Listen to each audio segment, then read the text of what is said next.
अल्हम्दुलिल्लाहि वकफ़ा वसलामुन अला इबादिहिल्लज़ीना इस्तफ़ा अम्मा बअद।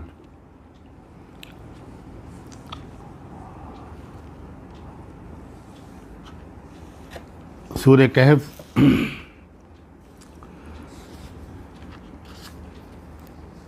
की तशरीह का जो सिलसिला जारी है, जिसके बारे में मैं बार बार ये अर्ज़ करता रहा हूँ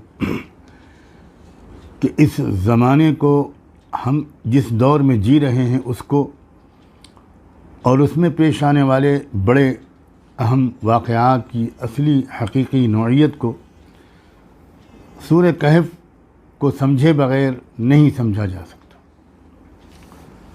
और इसलिए मेरी राय है या मेरा ख़याल है कि इस दौर का जो अहम तरीन इल्म है वो दरअसल सूरह कहफ़ में छुपा हुआ है।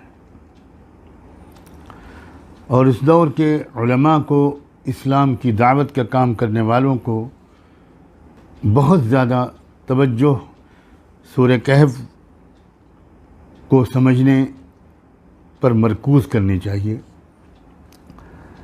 जो सिलसिला तशरीह का जारी है, उसमें वहाँ तक बात पहुँची है कि जब ज़ुल्क़रनैन अपने सफ़र के तीसरे मरहले में एक ऐसी जगह पहुँचे हैं जहाँ के रहने वालों ने उनसे मदद मांगी है कि याजूज और माजूज की शरारतों से और जारहाना और ज़ालिमाना हमलों से उनकी हिफाजत का वो बंदोबस्त कर दें। और उन्होंने हिफाजत की एक शक्ल भी तजवीज़ की है, वो ये कि हम पर उनके हमला करने के लिए उनके आने के रास्ते को बंद कर दें। आप ज़रा गौर फरमाएं, उन्होंने ये तजवीज़ पेश नहीं की कि उनको नेस्त व नाबूद कर दें, ये नहीं कहा उन्होंने। हालांकि ज़ुल्क़रनैन की जो ताकत थी उसको देखते हुए शायद वो ये मुतालबा कर देते,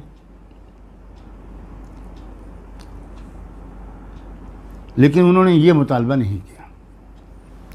क्यों नहीं किया, अल्लाह बेहतर जाने। हमें जो इससे सबक सीखना चाहिए वो ये कि किसी मुफ़सिद दुश्मन को नेस्त व नाबूद कर देने के लिए सिर्फ तमन्नाएं काफ़ी नहीं और जल्दबाज़ी मुनासिब नहीं। अलामात के ज़रिए ये अंदाज़ा लगाना ज़रूरी होता है कि क्या उसके नेस्त व नाबूद होने का वक्त आ गया है। ये अंदाज़ा कैसे लगाया जा सकता है,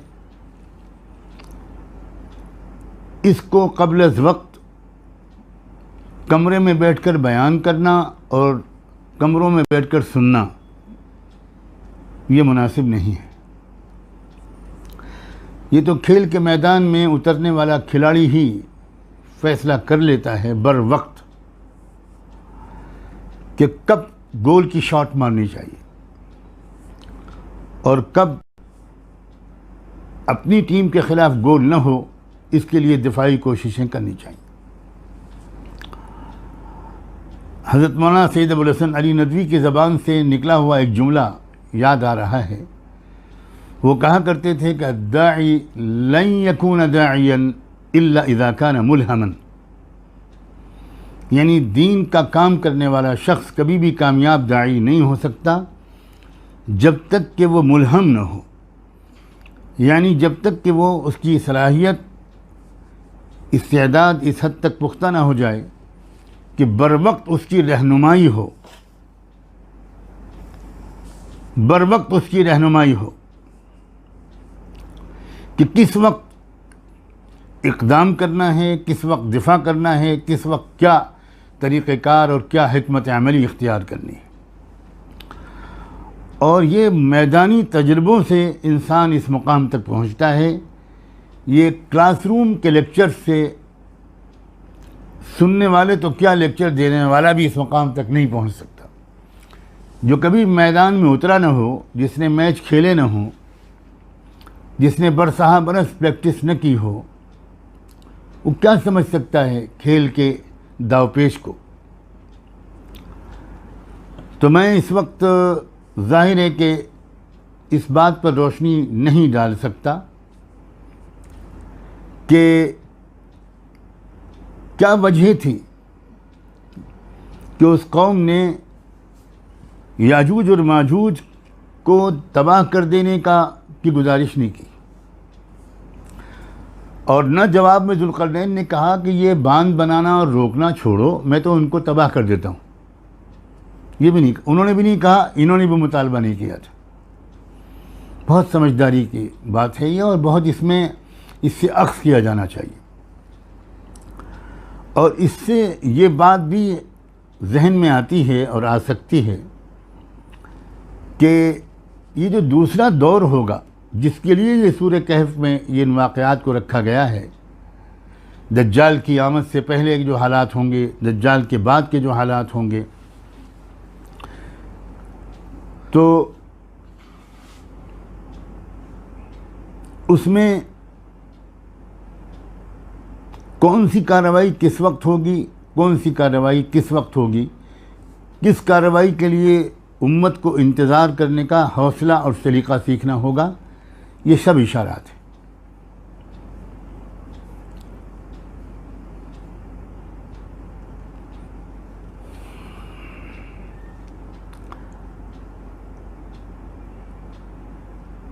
इन आयात से ये मालूम हुआ हमको कि उस कौम के मुतालबे को कबूल करते हुए उस अज़ीम हुक्मरान ने, जिसका नाम ज़ुल्क़रनैन या जिसका लक़ब ज़ुल्क़रनैन कुरान ने हमको बताया है, कहा जाता है कि ये उसका टाइटल था, लक़ब था, असली नाम कुछ और था। और इससे भी मालूम होता है कि शख्सियत की तहक़ीक़ कुरान मजीद की मंशा नहीं है। ये इशारा करना मकसूद है कि ये किरदार दो दौर में हुक्मरानों को अदा करना होगा, इसलिए ज़ुल्क़रनैन लक़ब और टाइटल के ज़रिए उसका तज़किरा करना अल्लाह ताला ने बेहतर समझा। तो किरदार पर हमको अपनी तवज्जो को मरकूज़ रखना चाहिए और पिछले दौर की शख्सियत की तहक़ीक़ पर गौर करना कम से कम कुरान मजीद की मंशा और मकसद के मुताबिक तो नहीं लगता। किरदार ये था कि उस शख्स ने कहा कि देखो, मुझे माली तुम्हारी मदद की या चंदे की या उजरत की ज़रूरत तो नहीं है, वो तो अल्लाह का दिया हुआ सब कुछ मौजूद है, लेकिन मुझे इस काम के लिए अफरादी क़ुव्वत चाहिए, जिसको हम मैन पावर कहते हैं। तो उन लोगों ने अफरादी क़ुव्वत इकट्ठा की। अब ज़रा देखिए, गौर कीजिए कि उसके बाद कितनी ज़बरदस्त टेक्नोलॉजी इस्तेमाल करवाई है ज़ुल्क़रनैन ने उस बांध की तामीर में। आतूनी ज़ुबर हदीद, पहले स्टील ब्लॉक्स मंगवाए, लोहे की जो सिलें होती हैं, चट्टानें, ब्लॉक्स बड़े बड़े आयरन, वो मंगवाए, और उन लोगों ने वो स्टील ब्लॉक्स लाकर उनको दिए। ये उन्होंने नहीं कहा कि हम तो, हमारे पास कहाँ ये सब। पता चला कि वो इस हद तक एजुकेटेड एंड ट्रेंड हो चुके थे कि उनको कंस्ट्रक्शन इंडस्ट्री की तमाम तदबीरें मालूम थी और स्टील ब्लॉक्स उनके कब्ज़े में थे। वो लाए, उन्होंने फराहम किया। और स्टील इंडस्ट्री ये इंतहाई अहम तरीन इंडस्ट्रीज़ में से एक है। जो कौम स्टील इंडस्ट्री में मजबूत होती है, वो कौम ताकतवर होती है। वो अंज़लनल हदीद फ़ीही बअसन शदीदुन व मनाफ़िउ लिन्नास, अल्लाह ताला ने कुरान में लोहे के बारे में, स्टील के बारे में एक अजीब लफ्ज़ बोला है, वो अंज़लना, और हमने उतारा लोहे को, उसमें बहुत ज़बरदस्त ताकत और जंगी सामान है। बअसन शदीद व मनाफ़िअ लिन्नास, और लोगों के लिए और भी बहुत से पहलुओं से बहुत से फ़ायदे हैं। मैं मौजू से हट जाऊंगा, लेकिन तालिबाना मिजाज बाज नहीं आने देता। उलमा से कहता हूँ कि इशारा गौर करें, किताबों में तलाश करें। वो अनज़लना, हमने उतारा हदीद को, ज़मीन से निकाला ये नहीं कहा, हालांकि लोहा तो ज़मीन से निकलता है, काने हैं, ऊपर से उतारा। अब ये मादनियात के मजलिस के जो साइंटिस्ट लोग हैं वो अजीब व गरीब बातें बताते हैं। उस तरफ ज़रा किसी का ज़ौक़ हो तो पढ़ कर देखें। वो ये कहते हैं कि ज़मीन के अंदर पहले से जो भी ज़र्रात मौजूद थे उनमें लोहे के ज़र्रात नहीं थे, ये बाद में अल्लाह ताला ने आसमान से उतारे। इसकी तफसीलात हैं बहुत, लेकिन मैं सिर्फ इशारा करके आगे बढ़ूँगा। तो वो लोगों ने स्टील ब्लॉक्स फराहम किए, आतूनी ज़ुबर अल हदीद।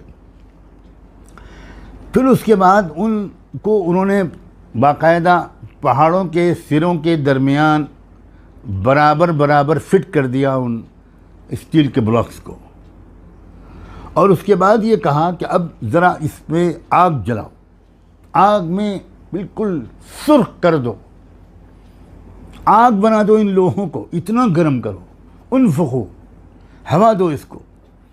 यहाँ तक कि जब उसे आग ही बना दिया, यानी वो बिल्कुल आग बन गए, तब ये उस पर ये कहा कि अब इस पर पिघला हुआ तांबा डालो, आतूनी, तो मुझे दो, मैं डालूँगा।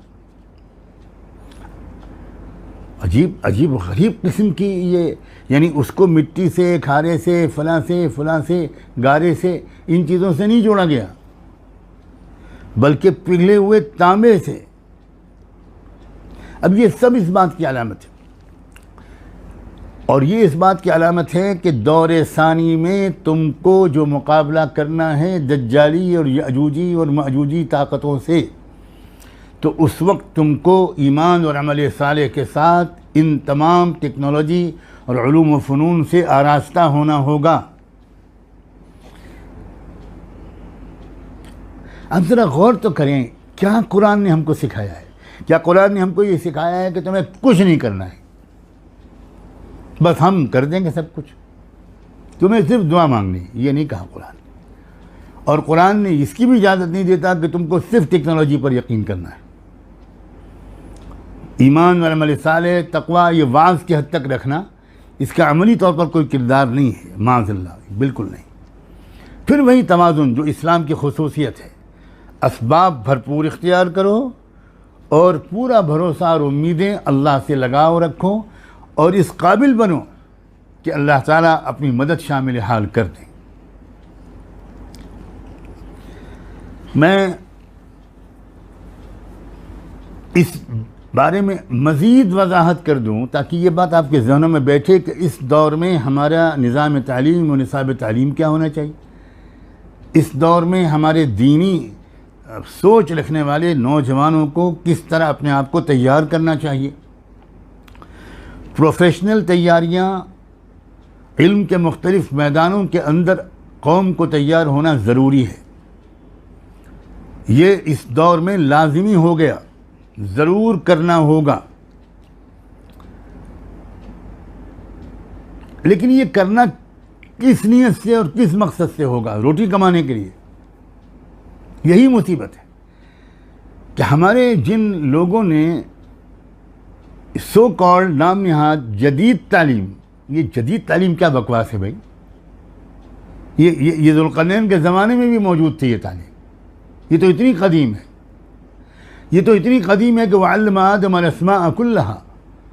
अल्लाह ताला ने कुरान मजीद में इस इल्म की तरफ इशारा फरमाया। ये इल्म अशिया है, चीज़ों का इल्म, ख़वास का, किस चीज़ में क्या खुसूसियत है, इसी को तो साइंस कहते हैं। किस चीज़ के अंदर क्या पावर है, किस चीज़ के अंदर क्या बेनिफिट्स रखे गए हैं, मनाफ़िअ लिन्नास, इंसानियत के किस किस काम आएगी कौन कौन सी चीज़, और उससे काम कैसे लिया जाए, इसी को तो सीखने और समझने का नाम है साइंस। ये किसने कहा कि जदीद इल्म है भाई? ये तो कदीम तरीन इल्म है।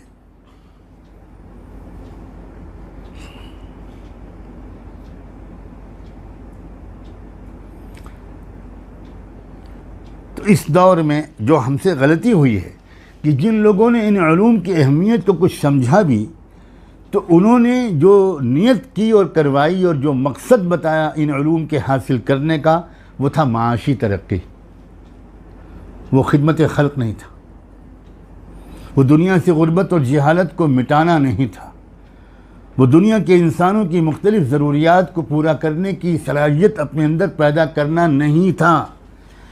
तो चुनांचे इस उलूम के हासिल करने वाले अपनी नौकरियां लेते हैं और अल्लाह अल्लाह खैर सल्ला, इससे ज़्यादा वो अपनी ज़िम्मेदारी कुछ नहीं समझते। इसीलिए इन उलूम के हासिल करने वाले आम तौर पर कोई मुफीद खिदमत अंजाम नहीं दे सकते।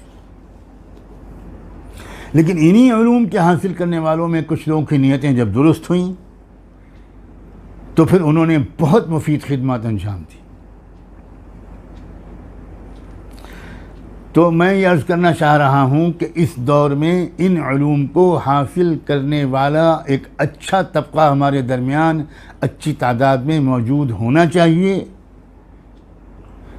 और नीयत उसकी होनी चाहिए कि इन उलूम को हासिल करके हम मुख्तलिफ़ मैदानों में इंसानों की खिदमत करेंगे, मज़लूमों को जुल्म से बचाएंगे।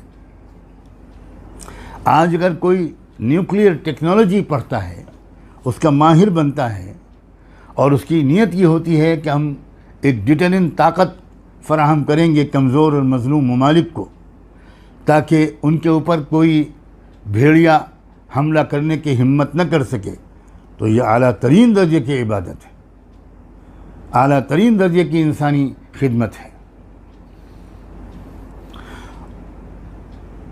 और याजूज माजूज के तज़किरे में तो एक बहुत अहम बात रह गई, बहुत सी बातें रह जाएंगी, इसमें कोई शक नहीं। दज्जाल के ख़ात्मे के बाद अब याजूज माजूज के मुकाबले का दौर आएगा, और ईसा अलैहिस्सलाम एक पहाड़ी पर चढ़ जाएंगे और उनके साथ एक मजमा होगा अहले ईमान का। अब याजूज और माजूज का इतना ज़बरदस्त हमला होगा इन कौमों का कि वो कहेंगे कि हमने ज़मीन पर तो दुश्मन को हलाक कर दिया, अब तुम्हारा जो खुदा है आसमान में जो बैठा हुआ, अब हम उसको निशाना बनाते। और अहादीस की ज़बान में वो लोग अब तीर आसमानों की तरफ चलाएंगे, और बहुत दिलचस्प बात ये होगी कि जब वो तीर आसमान से वापस आएंगे तो उनमें खून लगा हुआ होगा, तो वो बड़े ज़ोर से कहका लगा कर कहेंगे कि लो तुमने तुम्हारे खुदा को भी मार दिया। ये क्या स्टार वॉर्स की तरफ इशारा है? क्या ये स्पेस वॉर की तरफ इशारा है, जिसकी तैयारियां बड़े ज़ोर शोर से चल रही हैं? अल्लाह बेहतर जाने। अभी हम बहुत सी चीज़ें तो खुलेंगी तब जब वाक़यात रूनमा हो जाएंगे और आंखों के सामने आ जाएंगे, और बिल आखिर उन कौमों का ख़ात्मा होगा किसी वबाई बीमारी के ज़रिए।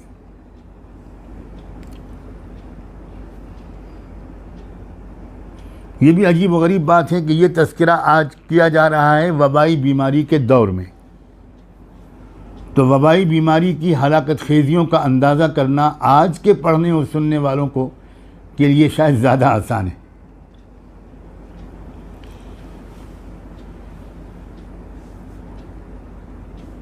अब जब वो ज़ुल्क़रनैन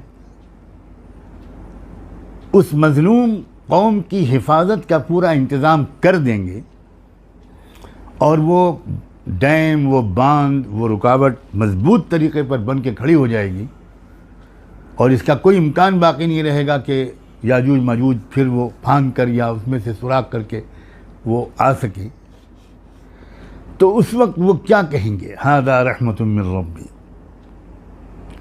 वो कोई दावा अपने बारे में नहीं करेंगे। ये देखिए फ़र्क है। वो गुरूर में नहीं आएंगे, ताकत के, हुकूमत के नशे में नहीं आएंगे। वो नहीं कहेंगे कि हम सुपर पावर हैं, बिल्कुल नहीं। वो सर झुका कर कहेंगे कि ये जो कुछ भी मैं कर सका हूँ, जो हो सका है, ये मेरे रब की शफ़क़त और रहमत के नतीजे में हुआ है। और ये हमेशा नहीं रहेगा। जब मुक़र्रर किया हुआ वक्त आ जाएगा तो फिर उस वक्त वही अल्लाह इसको ढाकर बराबर कर देगा। जअलहु दक्का व कान वअदु रब्बी हक़्क़ा, और बिल्कुल ये वादा बरहक है, यानी ये होगा। ये भी उन्होंने इशारा कर दिया कि ये क़यामत तक नहीं रहेगा। चुनांचे अब तो उसका नामो निशान नहीं मिलता। बहुत इस पर टीमें भेजी गई उसको तलाश करने के लिए। उन तलाश करने वाली टीमों के वीडियोस भी मौजूद है, लेकिन कुछ नहीं मिलता उस जगह पर जाकर। आसार ये मिलते हैं कि कुछ था यहाँ, वो ज़बरदस्त कोई रुकावट थी, वो कब चली गई, कब टूट गई, कैसे टूट गई। कुरान जवाब देता है कि कैसे टूट गई। फ़इज़ा जाअ वअदु रब्बी जअलहु दक्का, जब उसकी मियाद आ गई तो फिर अल्लाह ने उसको चिकनाचूर कर दिया। अब इसके बाद क्या हुआ, ये जो याजूज और माजूज थे, व तरकना बअदहुम यौमइज़िन यमूजु फ़ी बअद। अब ये इधर तो आ नहीं सकते, तीसरी कौमों पर हमला कर नहीं सकते, तो अब ये याजूज माजूज ये आपस ही में उलझते रहे। अल्लाह ताला कुरान मजीद में फरमाते हैं व तरकना बअदहुम यौमइज़िन यमूजु फ़ी बअद, और छोड़ दिया हमने उनको एक दूसरे के दरमियान मौजें मारते हुए।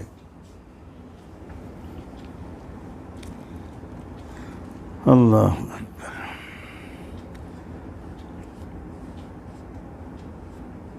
मौजों की तरह एक दूसरे में घुसे जा रहे हैं।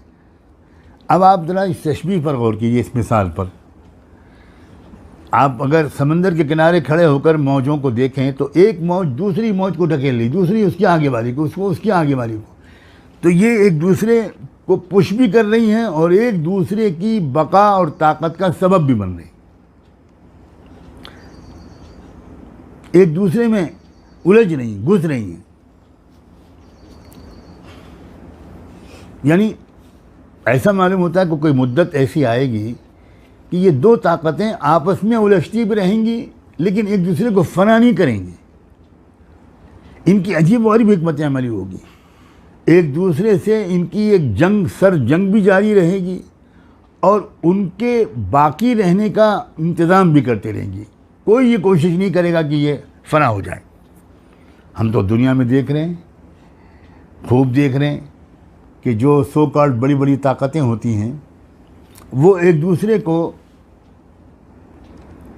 बराबर चोंचें मारती रहती हैं, कुछ न कुछ उनके दरमियान चलता भी रहता है, लेकिन ये रवैया उनका नहीं होता कि वो दूसरे को फना कर दें। ये नहीं होता। जब कोई ज़रा कमज़ोर पड़ने लगता है तो उसकी इमदाद भी कर देती और फिर लड़ाई शुरू हो जाती। व तरकना बअदहुम यौमइज़िन यमूजु फ़ी बअद व नफ़िख़ फ़िस्सूर, और फरमाया कि सूर फूंक दिया गया, सूर फूंक दिया जाएगा, सूर फूंक दिया जाएगा, यानी क़यामत आ जाएगी। उसके बाद हम सबको जो भी इस दुनिया में पैदा हुआ था एक साथ जमा कर देंगे। फजमअनाहुम जमा। अल्लाह ताला का ये एक अजीब व गरीब बहुत अहम दस्तूर है कुरान में कि दुनिया के अंदर के होने वाले अहवाल का तज़किरा करते करते अल्लाह आखिरत की तरफ ज़हन को मुंतकिल कर देते। और ये फ़र्क होता है एक सियासी कायद में और दाई में। सियासी कायद दुनिया के सियासी हालात पर, फ़तह व शिकस्त पर खूब तकरीरें करता है, तवज्जो मरकूज़ रखता है, लेकिन ज़हन को आखिरत की तरफ बिल्कुल मुंतकिल नहीं करता। लेकिन एक दाई वो कदम कदम पर आखिरत की तरफ ज़हन को मोड़ता है, इसलिए कि असल मंजिल तो वही है। और फरमाया कि ये सब तो चलता रहेगा, फिर एक वक्त आएगा वअरदना जहन्नम यौमइज़िन लिलकाफिरीन अर्दा, फिर हम दोज़ख को काफिरों के सामने पेश कर देंगे। कुछ लोगों ने इसको दुनिया के हालात की तरफ भी मुंतबिक करने की कोशिश की है, मगर मैं उसको नकल न करते हुए सीधे साधे अल्फाज की रोशनी में जो अगली आने वाली ज़िंदगी में होने वाला है उधर ही अपने आप को, अपने दिल को और आपके ज़हन और दिमाग को उधर ही मुंतकिल करने की कोशिश करता हूँ। हम उस दिन दोज़ख को काफिरों के सामने पेश कर देंगे, लो देखो ये है तुम्हारा अंजाम। अल्लज़ीना कानत अयुनुहुम फ़ी ग़िताइन अन ज़िक्री, ये ख़ुद आयत इस बात की दलील है कि ये तज़किरा आखिरत का है, क्योंकि उसमें फरमाया गया ये वो लोग हैं जिनकी आंखों पर मेरी याद से पर्दा पड़ा हुआ था। फ़ी ग़िताइन अन ज़िक्री, इनको सबसे ज़्यादा नाखुशगवार अमल मेरी याद था, ये उससे भागते थे। जहन में रखिएगा कि शुरुआत में कहा गया है सूरह कहफ में, वला तुतिअ मन अग़फ़लना क़ल्बहु अन ज़िक्रिना, ऐसे शख्स की बात को न मानना जिसके दिल को हमने अपनी याद से गाफिल कर दिया। फिर यहाँ ये कहा गया कि जो लोग हमारी याद से, जिनकी आंखों पर पर्दा पड़ा हुआ था, वकानू ला यस्ततीऊन समआ, और ये देख नहीं सकते थे और सुन भी नहीं सकते थे। आखिरत का तज़किरा सुनना इनके ऊपर शाक था। ये बहुत अहम बात है। याजूज और माजूज के बारे में ये जहन में रखिएगा कि हम इस नतीजे तक पहुँच चुके हैं बिला किसी तकल्लुफ़ के, बहुत से दलाइल की रोशनी में, कि दरअसल ये मगरबी अक़वाम हैं और जिन्होंने ये पूरी मगरबी मादी तहज़ीब को पूरी दुनिया के हर कच्चे पक्के घर में दाखिल कर दिया। इसकी बहुत बड़ी खुसूसियत जो है वो है अल्लाह की याद से भागना, गफलत, और बुरा लगता है अल्लाह का तज़किरा। वकानू ला यस्ततीऊन समआ, सुनना बर्दाश्त नहीं है।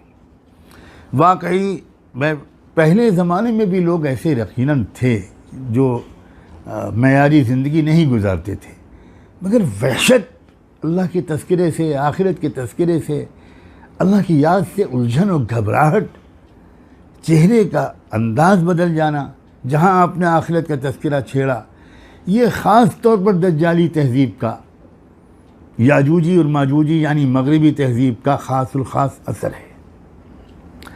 इसके बाद अल्लाह ताला ने इरशाद फरमाया, अफ़हसिबल्लज़ीना कफ़रू अन यत्तख़िज़ू इबादी मिन दूनी औलिया,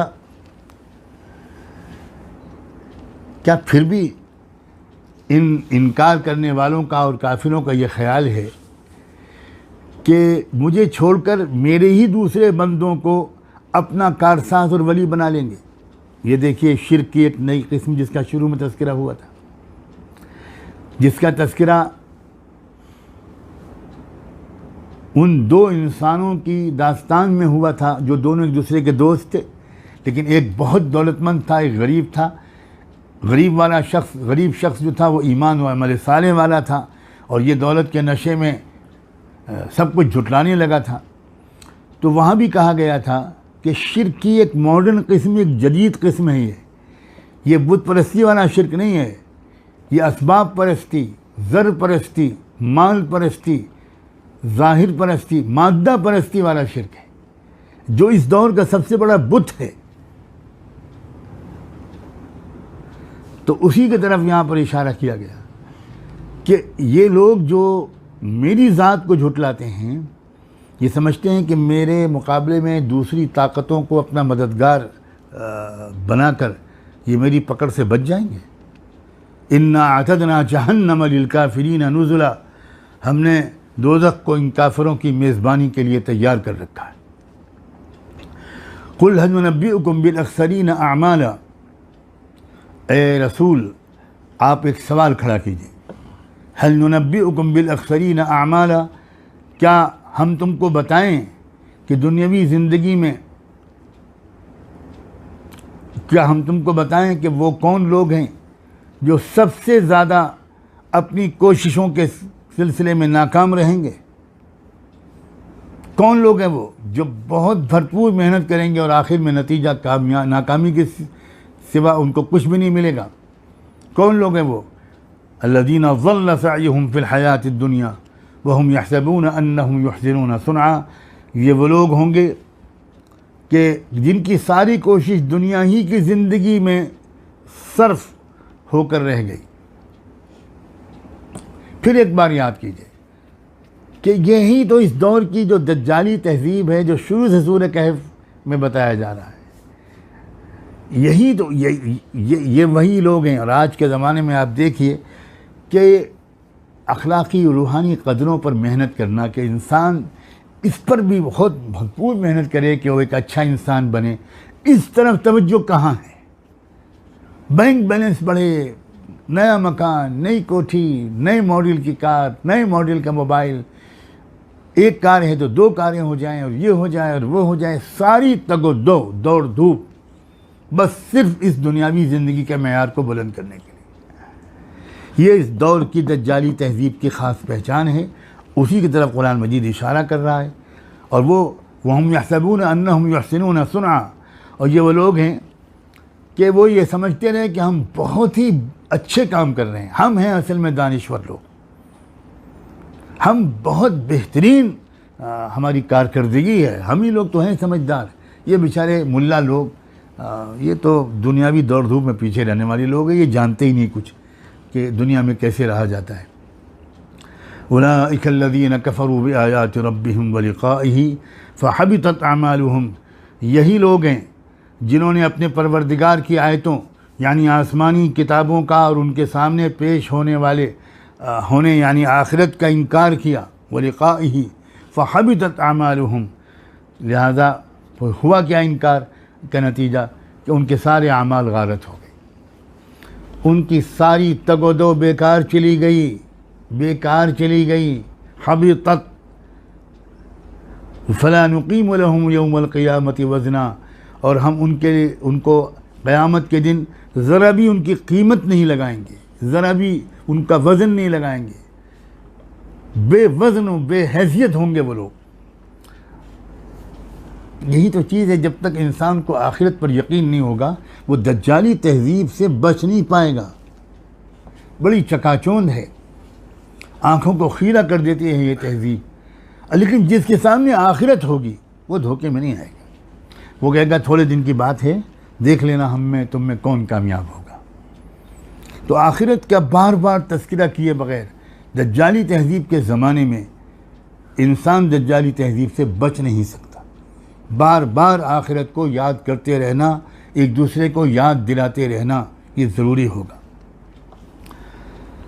फिर फरमाया ज़ालिका जज़ाउहुम जहन्नम बिमा कफ़रू वत्तख़ज़ू आयाती व रुसुली हुज़ुवा। इनकी सज़ा वही है जहन्नम, इसलिए कि इन्होंने इनकार किया था और मेरी निशानियों और मेरे रसूलों का उन्होंने मजाक उड़ाया था। इन्नल्लज़ीना आमनू व अमिलुस्सालिहात कानत लहुम जन्नातुल फ़िरदौसी नुज़ुला। जो लोग ईमान लाए और उन्होंने नेक काम किए।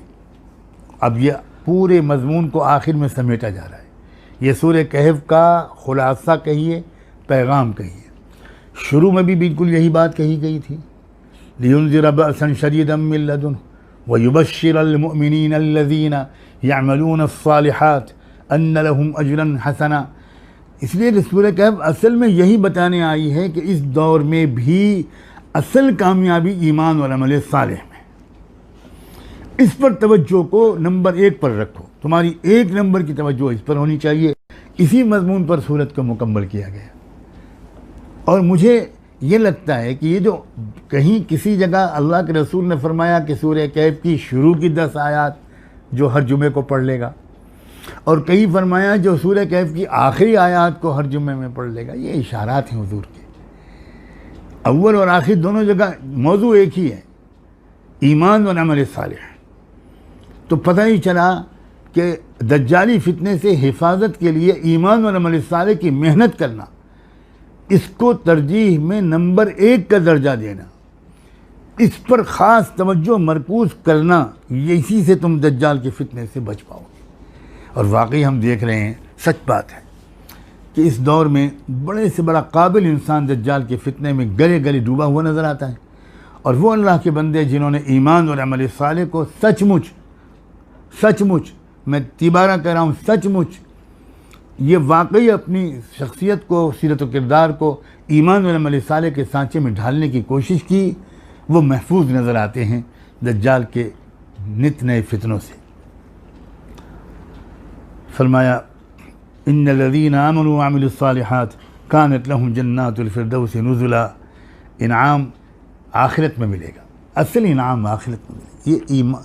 ये यकीन करना चाहिए कि हमारी तमाम नेक आमाल का असल नतीजा और इनाम आखिरत में मिलेगा। खालिदीन फ़ीहा ला यबगून अन्हा हिवला, हमेशा हमेशा उन बागात में रहेंगे और वो कभी भी वहाँ से निकलना नहीं चाहेंगे, कहीं जाना नहीं चाहेंगे। आप शानदार से शानदार होटल में ठहरिए, बेहतरीन पिकनिक स्पॉट का आप इंतखाब कीजिए और लाखों डॉलर ख़र्च करके आप वहाँ जाके पड़ाव डालिए। कुछ दिन के बाद आपकी तबीयत में उकताहट आ जाए और आप कहेंगे भाई अब चलो यहाँ से। बल्कि कुरान तो एक जगह और इशारा करता है, रब्बना बाइद बैन अस्फारिना।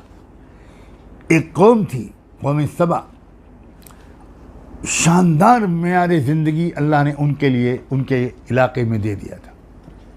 ज़रखेज़ी, हरियाली, खूबसूरत बागात, चश्मे, नहरें, बेहतरीन मौसम, क्या नहीं था वहाँ।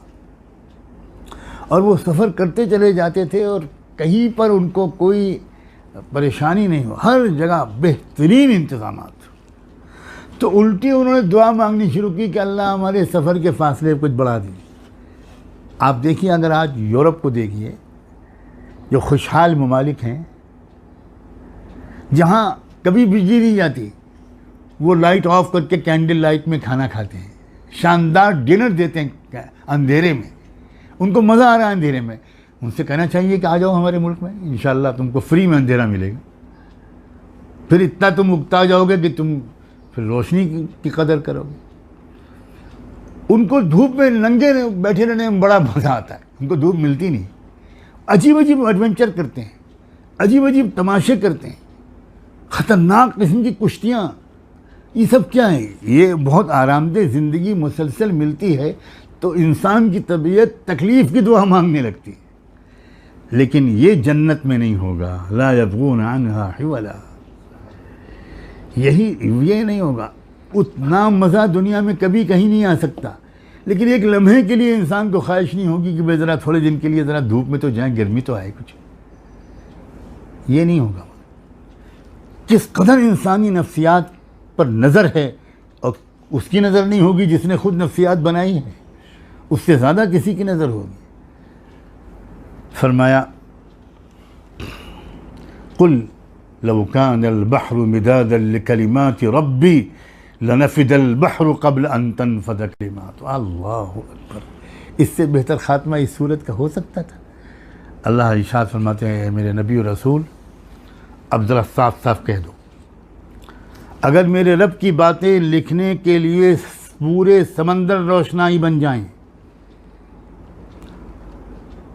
तो याद रखना मेरे रब की बातें ख़त्म नहीं होंगी इससे पहले कि समंदर ख़त्म हो चुका होगा।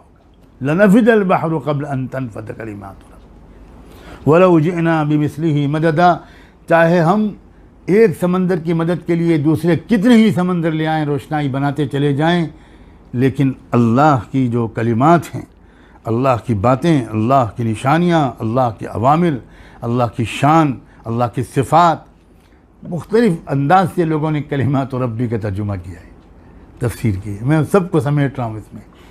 और सच्ची बात यह है कि ये भी कुछ नहीं हुआ, अल्लाह जाने इसके कलिमात के लफ्ज़ से क्या क्या मुराद है। अल्लाह अकबर। कलिमात इलाही, नेमहाए इलाही, अल्लाह की नेमतें, अगर आप आसान ज़बान में समझना चाहें तो यही तो कहा गया है कि वइन तउद्दू निअमतल्लाहि ला तुहसूहा, तुम अल्लाह की नेमतों को गिनना चाहोगे कभी गिन नहीं सकते। आप नेमतें समझ लीजिए, अल्लाह के एहसानात, अल्लाह के रुबूबियत और उलूहियत के दलाइल इतने बेशुमार हैं कि सारी दुनिया के दरख्त वो कलम बन जाएं, सारी दुनिया के समंदर रोशनाई बन जाएं, तब भी अल्लाह की निशानियों को, ज़ात व सिफ़ात के तज़किरे को, अल्लाह ताला की कलिमात और नेमतों को लिखा नहीं जा सकता। अब आखिर में ए रसूल अपना तारुफ़ कराते हुए साफ साफ कह दीजिए, कुल इन्नमा अना बशरुम मिस्लुकुम। अल्लाह अकबर। याद रखिएगा कि सूरह कहफ जो उतरी है, मुशरिकीन मक्का के जो उक़ला थे, अगर ये लफ्ज़ उनके लिए इस्तेमाल करना दुरुस्त हो, तो उन्होंने तय किया कि भाई मोहम्मद के मामले में किसी नतीजे तक पहुँचने के लिए हमको यहूदी रब्बाइयों यानी उनके जो उलमा और मशाइख हैं उनसे कुछ इस्तिफ़सार हाल करना होगा, कुछ तहक़ीक़ करनी होगी। तो एक वफ़द गया मक्के से मदीने मुनव्वरा।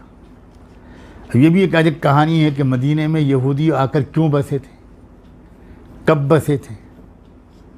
उनको यकीन था, आप गौर कीजिए, सदियों पहले से आकर बसे थे।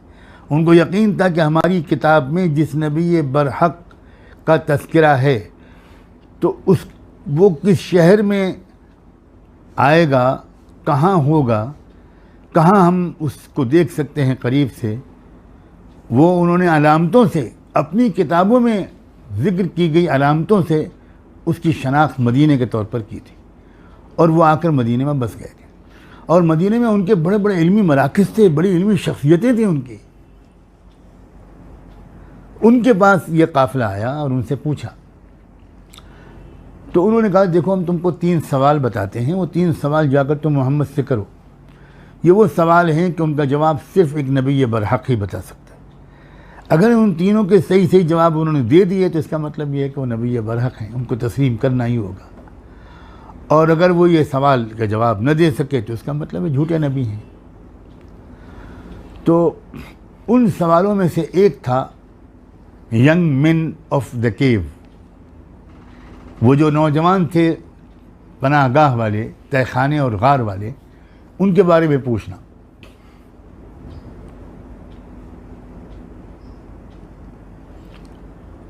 ऐसा मालूम होता है कि वो दज्जाल के बारे में शायद सवाल करना चाहते थे, लेकिन दज्जाल का लफ्ज़ डायरेक्ट नहीं बोला उन्होंने असहाब कहफ के वाक़े के बारे में पूछा।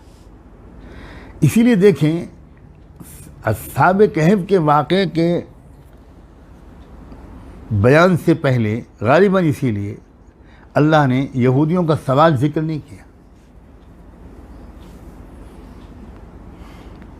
ये तो हमको रिवायात से पता चला कि उन्होंने उनके बारे में सवाल किया था,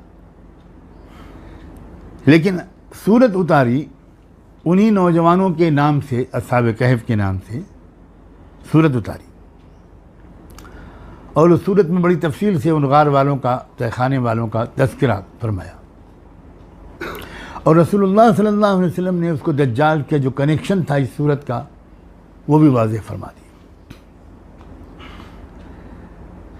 तो अब आखिर में अल्लाह के रसूल सल्लल्लाहु अलैहि वसल्लम सारे वाक़यात सुनाकर हज़रत मूसा और खिज़र का वाक़या भी सुना दिया। अब ये मूसा अलैहिस्सलाम का से मुताल्लिक़ वाक़या है, यहूदियों के लिए सीधा सीधा वो निशाना है। ये वाक़या भी सूरह कहफ में आ गया। ज़ुल्क़रनैन का वाक़या भी आ गया। यहाँ तो सवाल ज़िक्र कर दिया गया था, यसअलूनका अन ज़ुल्क़रनैन, रूह के बारे में जो उनका तीसरा सवाल था, वहाँ भी उसका जवाब देते हुए सवाल का जिक्र किया गया। कहा गया यसअलूनका अनिर रूह। अब यहाँ पर फरमाया गया कि कुल इन्नमा अना बशरुम मिस्लुकुम, आप कह दीजिए कि मैं तो बस तुम्हारे ही जैसा एक इंसान हूँ। अल्लाह यूहा इलैया, फ़र्क मुझ में और तुम में ये है कि मेरे पास अल्लाह का पैगाम बज़रिए वही आता है और उस पैगाम का ख़ुलासा ये है कि इन्नमा इलाहुकुम इलाहुन वाहिद। आप गौर कीजिए किस कदर सच्चे होने का दलील है ये। आज इंसान ज़रा सा, थोड़ा सा ज़ाहिरी तौर पर नेक बन जाता है, अपने को नेक समझने लगता है, कुछ और लोग उसको नेक समझने लगते हैं, तो वो अपने को सामने वालों से थोड़ा मुख्तलिफ साबित करने की कोशिश करता है, मैं कुछ अलग शख्सियत हूँ। यहाँ फरमा रहे हैं कि मैं तुम्हारी तरह का इंसान हूँ। इन्नमा अना बशरुम मिस्लुकुम। अल्लाहु अकबर, ये सच्चे नबी और दाई होने की कैसी ज़बरदस्त दलील है, क्योंकि वो रसूल झूठ बोलकर सच की तरफ नहीं लाना चाहता, वो सच बोलकर सच की तरफ लाना चाहता है, चाहे ये रास्ता थोड़ा लंबा हो। उसकी उंगली के इशारे से चांद के 2 टुकड़े हो जाते हैं, वो कभी नहीं कहता कि ये मेरा कोई कमाल है, कभी नहीं कहता। सूरज को ग्रहण लगता है और उसी दिन उनके बेटे का इंतकाल होता है, समाज में चर्चा होने लगता है कि भाई कुछ न कुछ तो मामला है, इनके घर में हादसा हुआ, सूरज को ग्रहण लग गया, लगता है वाकई ये कोई खुसूसी शख्सियत है।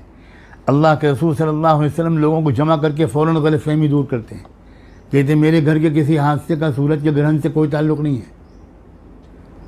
किस कदर सच्चे दाई होने की दलील है। आप सिर्फ खामोशी रह जाते हैं कि मैं इसको कंफर्म तो नहीं कर रहा हूँ, मैं डिनाई क्यों करूँ, चलो लोग इसी रास्ते से मेरी अज़मत के कायल हो जाएं तो मान लेंगे, तो जो कसर रह जाएगी वो मैं कल को ठीक कर दूँगा। ये तरीक़ा नहीं होता दाइयों का। बहुत ट्रांसपेरेंट, बहुत शफाफ ज़िंदगी होती है और वो शॉर्टकट इख्तियार करने वाले लोग नहीं होते। इंतज़ार का हौसला उनके अंदर होता है। फरमाया मेरे ऊपर जो पैगाम खुदा का आता है उसका एक खुलासा है, इन्नमा इलाहुकुम इलाहु वाहिद, तुम सब का माबूद एक ही है। फमन कान यरजू लिक़ा रब्बिही फलयअमल अमलन सालिहन, जो कोई अपने परवरदिगार से मिलने की आरज़ू रखता है उसे चाहिए कि अपनी ज़िंदगी को नेक बनाए, अपने अमाल को सालिह बनाए, नेक ज़िंदगी हर पहलू से। वला युशरिक बिइबादति रब्बी अहदा, और अपने परवरदिगार की बंदगी में किसी को शरीक न करे। अल्लाहु अकबर। शुरू में जो ज़िक्र किया गया था वयुबश्शिरुल मुमिनीन अल्लज़ीना यअमलून अस्सालिहात, वहाँ ईमान का ज़िक्र पहले किया गया, अमल साले का ज़िक्र बाद में किया गया। सूरत के इख्तिताम में यहाँ पर तरतीब को बदल दिया गया, अमल साले का ज़िक्र पहले किया गया और शिरक न करने का ज़िक्र पहले किया, बाद में किया गया। क्या राज हैं इसमें? यानी ऐसा मालूम होता है कि मकसूद तो है ईमान, आमाल का मकसूद भी ईमान है। ज़रा मैं और खोल कर कहूँ, हर अमल सालेह का असल निशाना यह है कि दिल ठीक हो जाए, इसी को ईमान कहते हैं। तो पहली जगह पर मकसूद का पहले ज़िक्र किया गया, ज़रिए का बाद में ज़िक्र किया गया, अल-मुमिनीन अल्लज़ीना यअमलून अस्सालिहात। और आखिरी आयत में सूरह कहफ की उस रास्ते का और ज़रिए का ज़िक्र पहले कर दिया गया, मंजिल मकसूद का ज़िक्र बाद में किया गया। मालूम ये हुआ कि सिर्फ आमाल मकसूद नहीं है, धोखे में ना आना। इस तरीक़े के आमाल मकसूद हैं कि उससे दिल की कैफियत बेहतर से बेहतर होती चली जाए और दिल अल्लाह पर यकीन और मोहब्बत और खौफ के लिए खाली होता चला जाए। वला युशरिक बिइबादति रब्बिही अहदा, किसी तरह का शिर्क दिल में बाकी न रहे।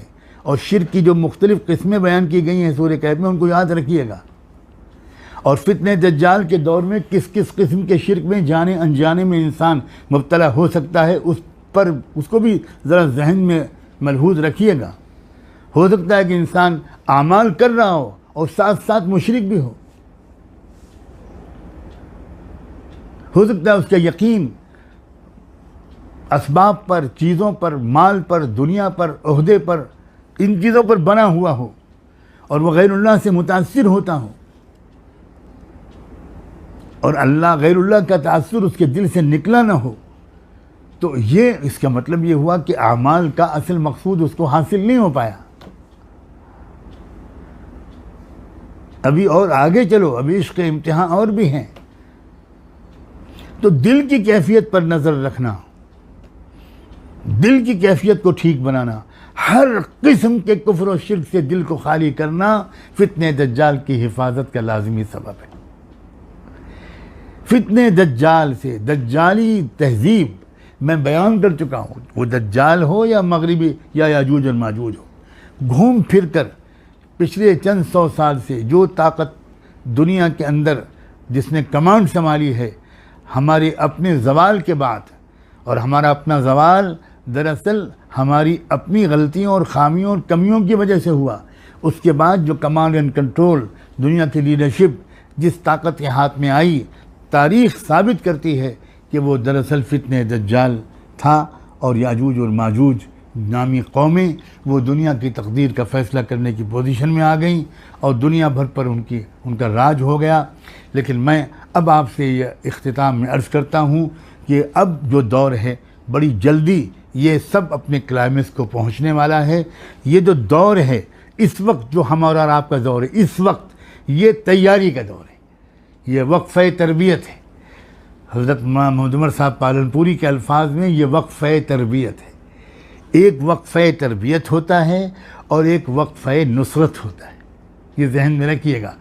एक दरमियान का वक्फ़ा होता है तरबियत का। उस तरबियत के मरहले में मददें आती हुई नज़र नहीं आती। मैं लफ्ज़ बोल रहा हूँ, नज़र नहीं आती, मददें आती रहती हैं उस दौर में भी, लेकिन वो देखने वालों को नज़र आती। वो तरबियत का मरहला होता है। उसमें तकलीफ़ें होती हैं, अज़ियतें होती हैं, दुश्मन सताता है, वगैरह वगैरह वगैरह वगैरह। ये तरबियत का वक्फ़ा है, इससे घबराएं नहीं। अल्लाह के वास्ते इससे मत घबराएं। इसके तरबियती पहलू को समझने की कोशिश करें। अल्लाह ताला हमें क्या क्या हमारी कमियों को दूर करना चाह रहे हैं। ईमान, अमल सालेह, तक़वा, शानदार सनती तरक्की, इंडस्ट्रियल तरक्की, माशी तरक्की, मादी तरक्की, वो भी रूहानी तरक्की के साथ साथ ऐसी तालीम, ऐसा प्रोफेशनलिज्म कि मौका मिलते ही हम इंसानों के काम आने लगें। जहाँ हमको मौका मिले हम ये कहें कि भाई हम काम आना तो चाहते हैं मगर हम में कोई सलाहियत ही नहीं है। ना ना ना, ये दौर अपनी सलाहियतों के पैदा करने का दौर है। ये उस सलाहियतों के पैदा करने का दौर है। और अब मैं आखिर में ये बात अर्ज़ करके आपसे इजाज़त चाहूँगा कि देखें, खुदा के लिए सर जोड़कर मंसूबे बनाएं, ज़कात का इज्तिमाई निज़ाम कायम करें। मैं इस सिलसिले में अर्ज़ कर रहा हूँ, मैं अब फिर एक मरतबा कह रहा हूँ, पूरा नक्शा है, आप मेरा साथ दो। आप जो लोग ये सुनने वाले लोग हो, आप साथ दो।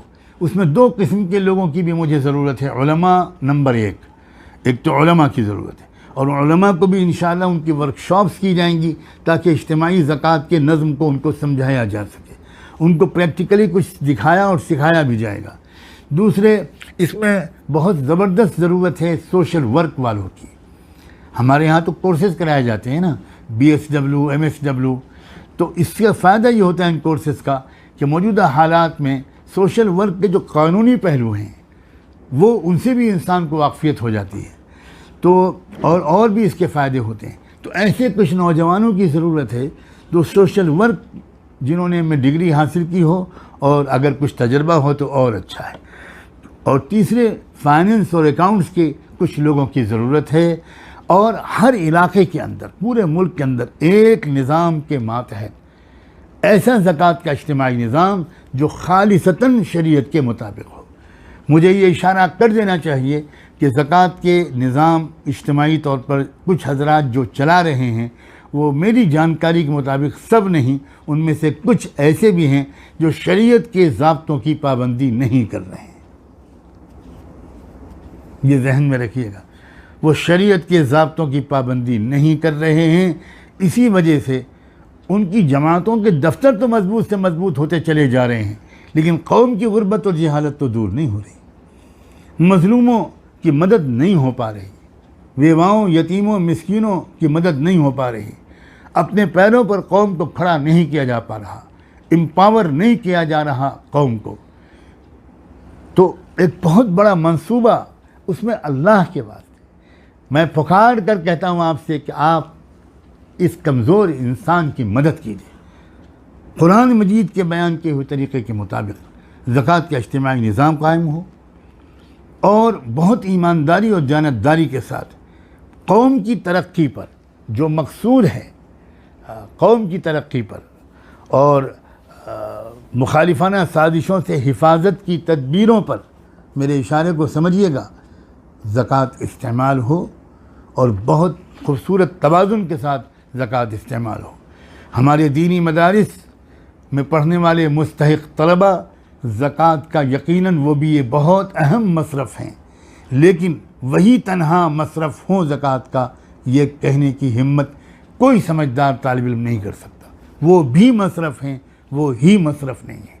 लेकिन उन तमाम मसारिफ़ पर ज़कात ख़र्च हो, इसके लिए मजबूत इज्तिमाई निज़ाम चाहिए। मैं उसकी आपको दावत देता हूँ। अल्लाह करे जल्द ये रास्ते खुलें।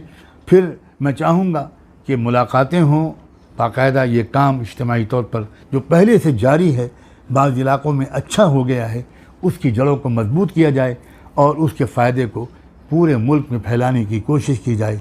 इंशाअल्लाह इसके नतीजे में हम उम्मत को दज्जाली फितनों से और याजूज और माजूज के हमलों से हिफाजत करने में अपना किरदार अल्लाह की तौफ़ीक़ से अदा कर सकेंगे।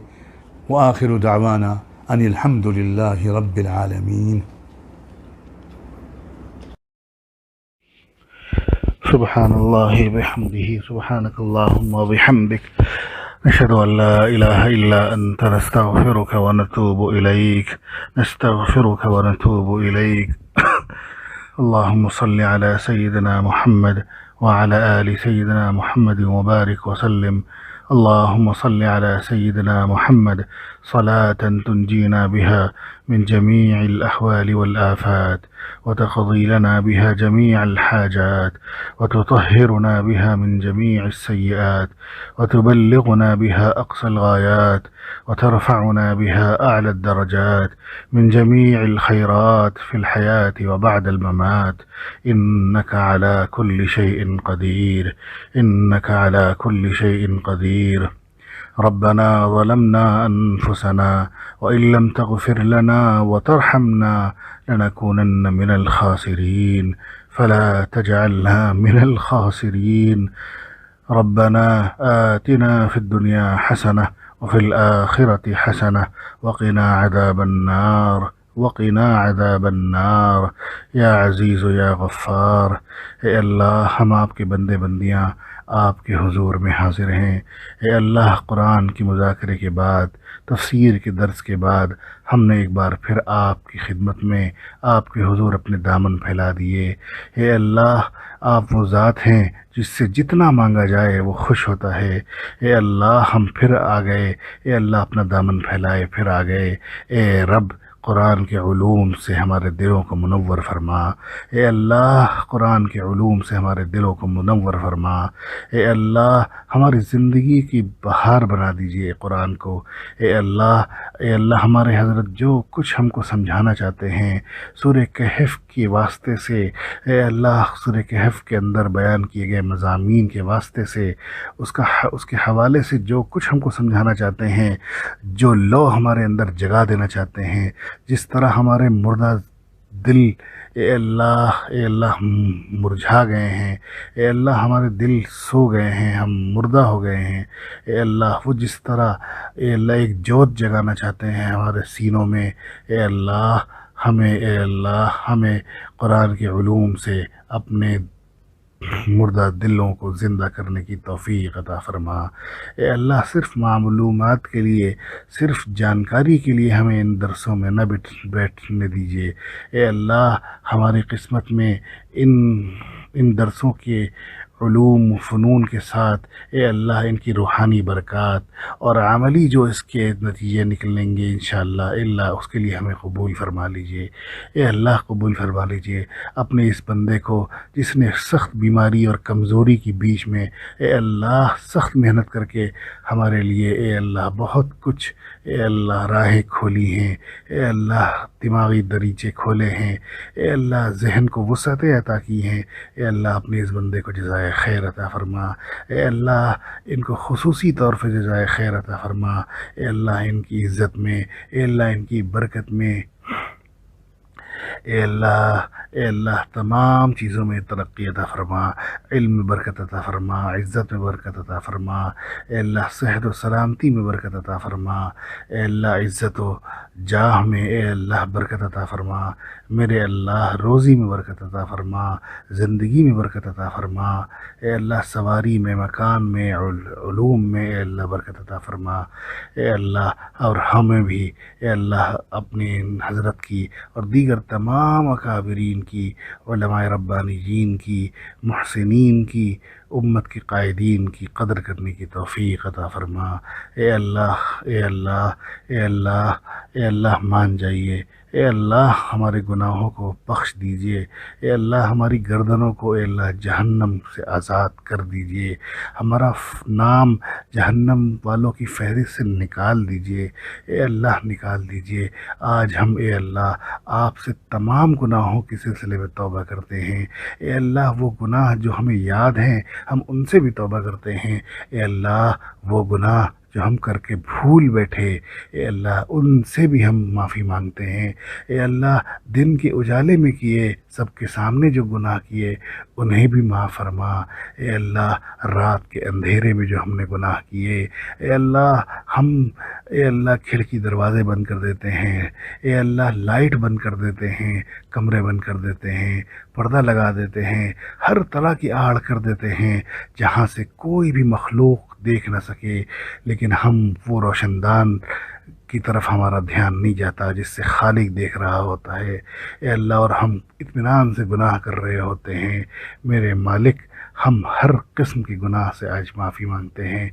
हम कोई उज़्र नहीं पेश करते। ए अल्लाह हम और कोई अब बहाना नहीं बनाते। हम एतराफ़ करते हैं, ए अल्लाह ज़िंदगी जैसी गुज़रनी चाहिए थी वैसी नहीं गुज़री।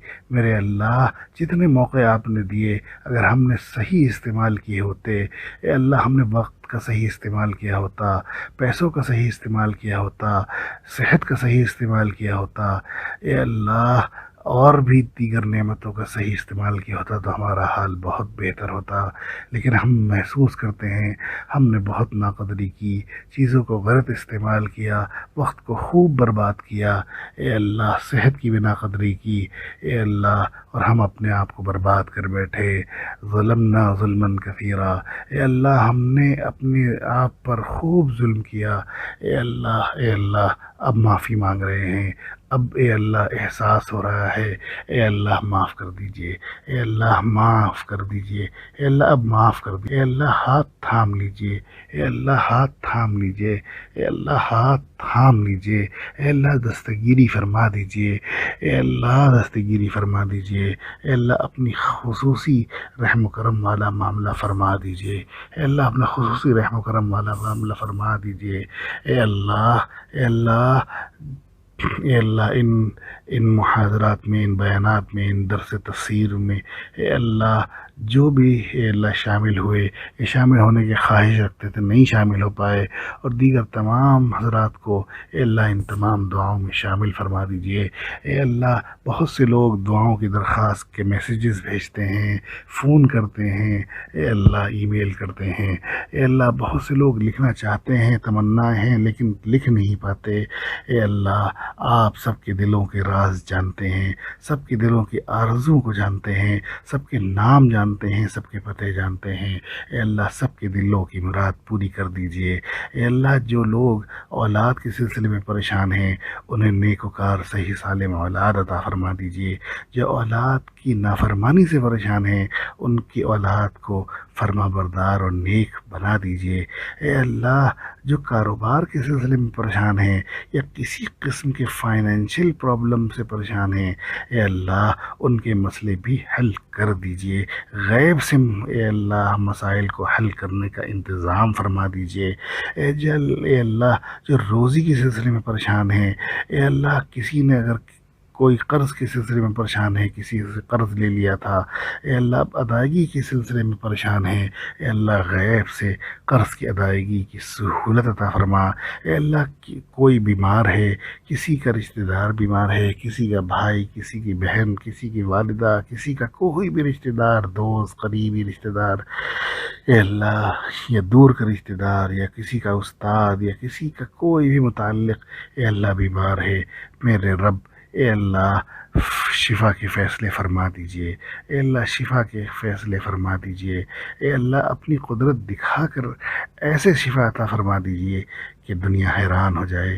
ए अल्लाह, हम अपनी तमन्नाओं को, ख्वाहिशों को, अपनी ज़रूरियात को ए अल्लाह आपके सामने पेश करते हैं। आप हमारी ज़रूरियत को हमसे ज़्यादा बेहतर जानते हैं। ए अल्लाह, गैब से इंतज़ाम फरमा दीजिए। ए अल्लाह, हलाल कुशादा रिज़्क़ का इंतज़ाम फरमा दीजिए। हलाल कुशादा रिज़्क़ का इंतज़ाम फरमा दीजिए। ए अल्लाह, हमारे मुल्क से, हमारे आस पड़ोस के तमाम ममालिक से, पूरी दुनिया से ए अल्लाह इस वबा को, इस बीमारी को अब उठा लीजिए। मेरे मौला, खुसूसी करम का ऐसा मामला फरमा दीजिए कि दुनिया आपकी ताकत देखकर हैरान हो जाए और ईमान वालों का ईमान और ताज़ा हो जाए। ए अल्लाह, खुसूसी करम फरमा दीजिए। ए अल्लाह, खुसूसी करम फरमा दीजिए। अपनी कुदरत को इस्तेमाल कर लीजिए। ए अल्लाह, मशरिक़ी मुल्क की तरफ ए अल्लाह और पड़ोस के ममालिक में ए अल्लाह अजीब किस्म का तूफ़ान का दौर दौरा है। ए अल्लाह, तो उससे कुछ हलाकतें भी हो गई हैं। ए अल्लाह, ए अल्लाह, ए अल्लाह, अब हिफाजत फरमा दीजिए। ए अल्लाह, हालात बेहतर कर दीजिए। ए अल्लाह, हालात बेहतर कर दीजिए। ए अल्लाह, किसी इलाक़े में ए अल्लाह जहाज़ गिर गया और बहुत से लोग शहीद हो गए। ए अल्लाह, इंतकाल करने वालों को शहादत का दर्जा दे दीजिए। ए अल्लाह, जो ज़ख्मी बचे हैं ए अल्लाह उनको जल्दी शिफायाब कर दीजिए। ए अल्लाह, जो पीछे गमज़दा रह गए हैं ए अल्लाह उनके क़ल्ब को सुकून अता फ़रमा दीजिए।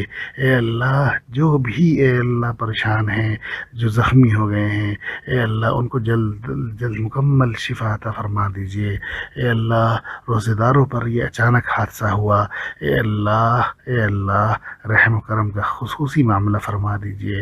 ए अल्लाह, ए अल्लाह, हमने जो मांगा है ए अल्लाह इस पूरे रमज़ान में या आज की रात में या आइंदा ए अल्लाह जो सातें बची हैं उसमें जो मांगेंगे सब दुआओं को ए अल्लाह कबूल फरमा लीजिए। ए अल्लाह, कबूल फरमा लीजिए। ए अल्लाह, आप वो ज़ात हैं जिससे जितना मांगा जाए ए अल्लाह वो खुश होता है। ए अल्लाह, हम आपसे ही मांगते हैं। ए अल्लाह, हम आपसे ही मांगते हैं। ए अल्लाह, अता फरमा दीजिए। ए अल्लाह, अता फरमा दीजिए। ए अल्लाह, अता फरमा दीजिए। मेरे अल्लाह, रहम करम का मामला फरमा दीजिए। मेरे अल्लाह, रहम करम का मामला फरमा दीजिए। उम्मत पे हाल पर रहम फरमा दीजिए। उम्मत के हाल पर रहम फरमा दीजिए। उम्मत के हाल पर रहम फरमा दीजिए। ए अल्लाह, बेवाओं यतीमों की सिसकियाँ, भूखों की कराह सुन लीजिए। ए अल्लाह, सुन लीजिए। इंसानियत पर रहम फरमा दीजिए। ए अल्लाह, इंसानियत पर रहम फरमा दीजिए। मेरे आका, इंसानियत पर रहम फरमा दीजिए। ए रब्बुल आलमीन, ए अल्लाह, मखलूक परेशान है। ए अल्लाह, मखलूक परेशान है। नज़र करम कर दीजिए। नज़र करम कर दीजिए। हालात बेहतर कर दीजिए। ए अल्लाह, हमने रमज़ान मुबारक की दिन रात में जो अमाल किए ए मेरे रब, हम एतराफ़ करते हैं वो आपकी शान आली के मुताबिक बिल्कुल नहीं। ए अल्लाह, फिर भी हम जो कर सकते थे वो हमने किया। ए अल्लाह, लग़ज़िशों को, गलतियों को, कोताही को, ए अल्लाह, बेतवज्जोही को, हर किस्म की कमी को अल्लाह दूर करके अपनी शान आली के मुताबिक हमारी तरावीह को कबूल फरमा, रोज़ों को कबूल फरमा। ए अल्लाह, दुआओं को कबूल फरमा, मुनाजात को कबूल फरमा, तिलावत को कबूल फरमा। जितने अमाल हमने किए हैं ए अल्लाह अपनी शान आली के मुताबिक उन्हें कबूल फरमा। व सल्लल्लाहु तआला अला खैरि खल्क़िही सय्यिदना मुहम्मद व अला आलिही व सहबिही अजमाईन बिरहमतिका या अरहमर राहिमीन।